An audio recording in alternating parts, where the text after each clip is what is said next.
Hello students, welcome to my channel happy notes. हम लोगों ने क्लास 10th के chapter first the rise of nationalism Europe की series start करी थी और उसके स्टार्टिंग में हमने इंट्रोडक्शन पढ़ा था, फ्रेंच रेवोल्यूशन। ऐसे करते करते फिर हम लोग उसके इंट्रोडक्शन पर आए थे, फ्रेडरिक सोरियो के बारे में।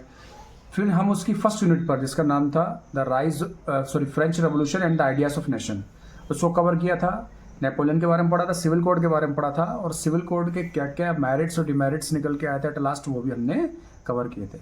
Now we are going to move on the second unit of chapter first, that is the making of nationalism in Europe. अभी आपको फोटो उसकी दिख जाएगी साइड्स में, साइड वाले पेज पे फोटो आपको दिखा दिया जाएगा। उस पेज को, किस पेज को हम कवर कर रहे हैं, तो the making of nationalism Europe को हम कवर कर रहे हैं। बेटा क्या है, पूरा इसका समरी हम लोग पढ़ रहे हैं, क्या क्या था इसमें, क्या क्या नहीं था। तो टाइम ना वेस्ट करते हम लोग आगे बढ़ते हैं। ओके, तो in the 19th century Europe has no national states. Regions like Germany, Italy, Switzerland and the whole Europe was under the control of empire, kingdoms, autocratic monarchies, dutch and contents.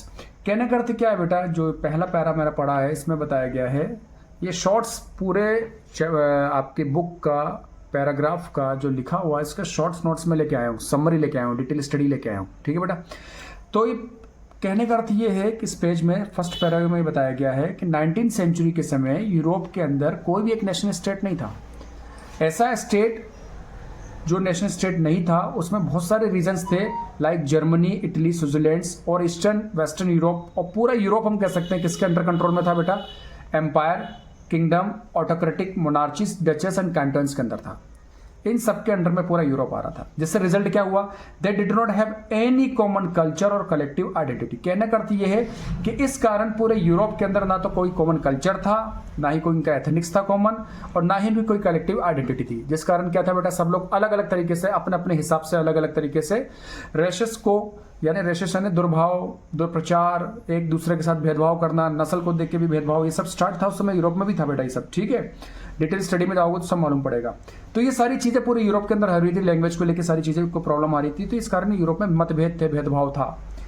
तो यही कारण था कि people speak different language, follow different culture. जब national state नहीं होगा तो वो लोग डिफरेंट लैंग्वेज तो बोलेंगे सही, और डिफरेंट कल्चर भी होगा इनका।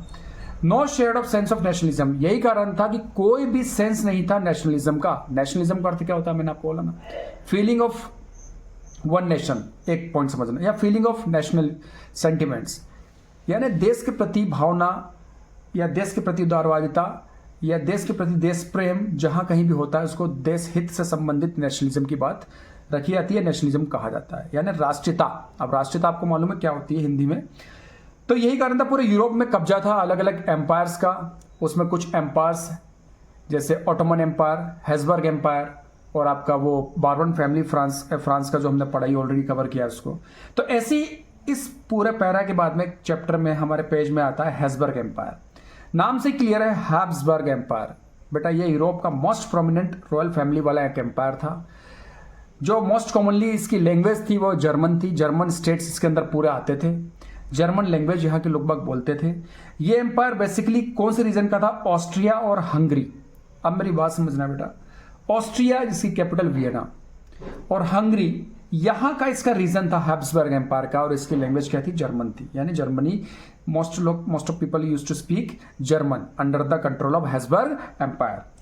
तो क्या कारण था हैब्सबर्ग एम्पायर, जैसे ये सारे एम्पायर्स का कंट्रोल एंड कोऑर्डिनेशन था उसमें पूरे यूरोप में। Very diverse included regions like Tyrol, Bohemia, Lombardy, Venetia. ऐसे रीजन्स जिसके ऊपर हैब्सबर्ग एम्पायर का कंट्रोल था, शासन था, वो रीजन्स के अंदर जो मोस्ट प्रोमिनेंट लैंग्वेज थी रॉयल फैमिलीज की, वो कौन सी थी बेटा, जर्मन लैंग्वेज थी। अब बोहेमिया क्या है बेटा, बोहेमिया एक चेक रिपब्लिक का एक रीजन था, जिसकी कैपिटल आई थिंक प्यारा है, आई थिंक आप लोग चेक कर लेना, शायद पैरगियो या प्यारा ऐसे कुछ नाम है उस कैपिटल का, एक बार प्लीज चेक कर लेना। लोम्बार्डी क्या था, ये लोम्बार्डी एक रीजन था बेटा, कहाँ का, इटली का। Almost 20 regions were there in Italy which can follow the different empire rule which was under the different empire rule. अलग अलग एम्पायर के, किंगडम के, साम्राज्य के अंदर वो आते थे। इटली के अंदर 20 रीजन जो थे, इसके बाद हम इटली का और ही पढ़ेंगे, यूनिफिकेशन इटली जब 7 रीजन्स थे। पर अभी आप समझो उस समय इटली का के ऊपर उस समय 20 रीजन्स आते थे, उसका एक रीजन लोम्बार्डी भी था। जिसकी कैपिटल सिटी उस समय मिलान थी, और मिलान एक क्या है, इटली का शहर, और लोम्बार्डी भी क्या है, ये इटली का ही रीजन है। Venetia, German was dominant in the aristocracy but many other language was spoken.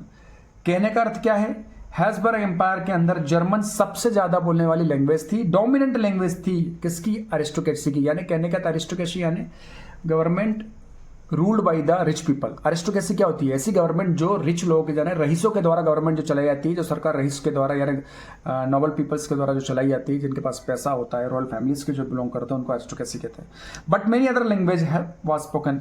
इसके अलावा और भी अदर लैंग्वेज बोली जाती थी। कौन कौन सी थी बेटा, जैसे मैग्यार्स इन हंगरी में बोलने वाली लैंग्वेज का नाम क्या था बेटा, मैग्यार्स। स्लैब्स, बोहेमियंस, स्लोवैक्स, क्रॉट्स, रोमांस, ये अदर लैंग्वेज के नाम थे जिस समय the making of nationalism Europe की बात चल रही थी। क्योंकि यही कारण था कि डिफरेंट लैंग्वेज थी, उनके डिफरेंट कल्चर थे, डिफरेंट उनके एथनिक्स थे।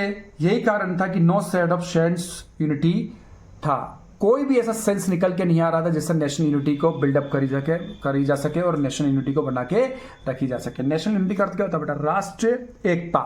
तो ऐसा कोई वहां पे साइन नहीं था कि जिससे राष्ट्र एकता निकले पूरे यूरोप के अंदर। मैंने कहा ना, ऐसा क्यों, because of different language, different culture, different social and political dominant people status.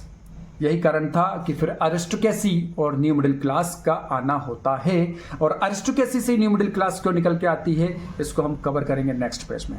So that's it from this video, that's reel.